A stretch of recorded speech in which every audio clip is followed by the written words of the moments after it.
Welcome to Devotionary, where we make the Bible accessible and applicable.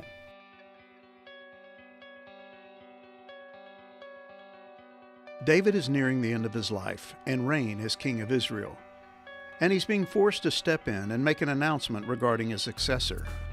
God had made it clear that Solomon was to be David's replacement, but Adonijah, one of David's other sons, was conspiring to have himself named the next king of Israel. But this passage isn't just about a battle for the throne.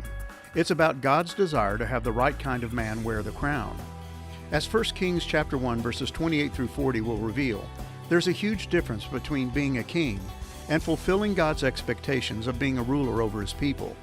Saul had been a king, but he had been a lousy ruler. He wore the crown, but he didn't wear the mantle of spiritual leadership well. So God replaced him with David, a man after his own heart who shepherded Israel with integrity of heart and skillful hands. And it was God's desire that David's successor be the same kind of king and ruler. David listened to the words of Bathsheba and Nathan and took immediate action to have his son Solomon anointed as the next king of Israel. This was necessary in order to prevent any attempt by Adonijah to steal the throne.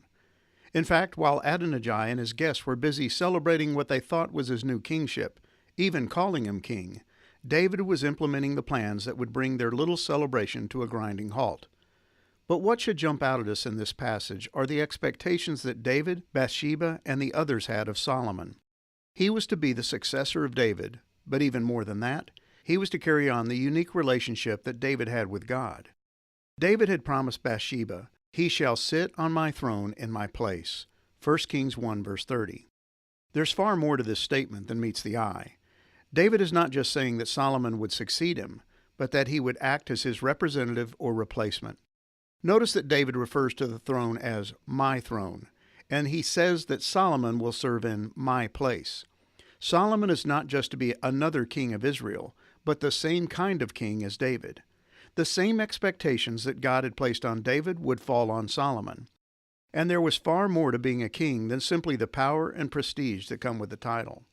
David called to himself Nathan, Zadok, and Benaiah.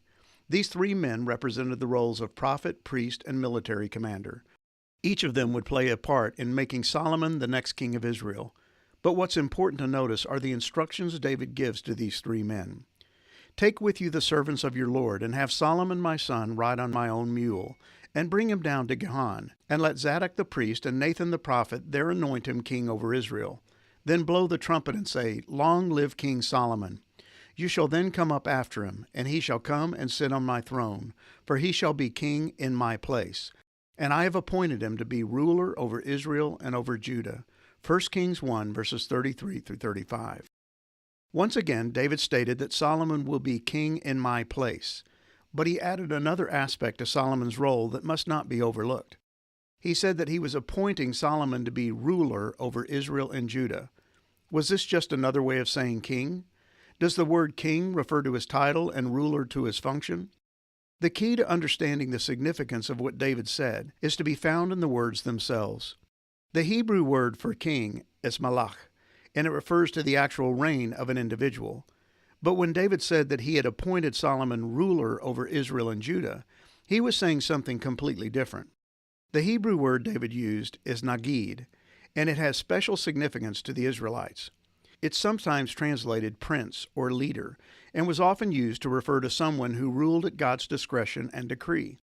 As we saw with Absalom, anyone could claim the title of king simply by taking it by force. But only one man could serve as the ruler over the people of God.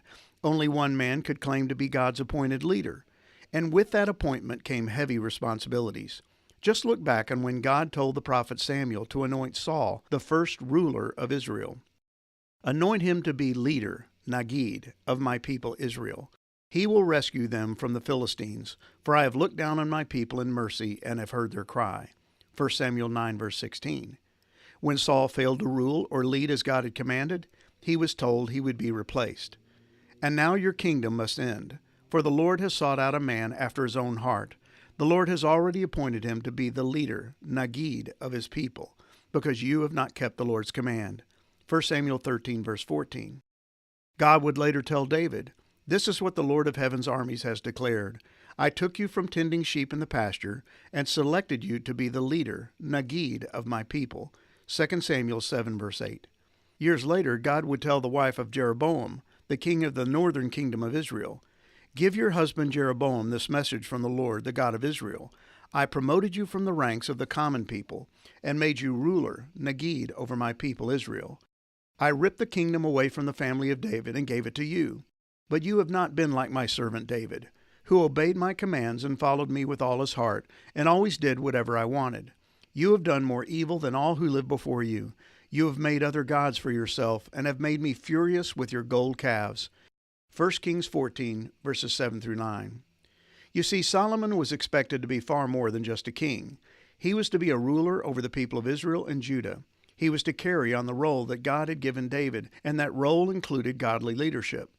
But as the story of Solomon's life unfolds, it will reveal that while he started out well, he finished poorly. In fact, Jeroboam would be made king of the northern kingdom of Israel after God split Solomon's kingdom in half, all due to his disobedience and failure to rule God's people well. And Jeroboam would prove to be a lousy ruler as well. David had learned the hard way that being king was easy, but being God's ruler was difficult. It required obedience.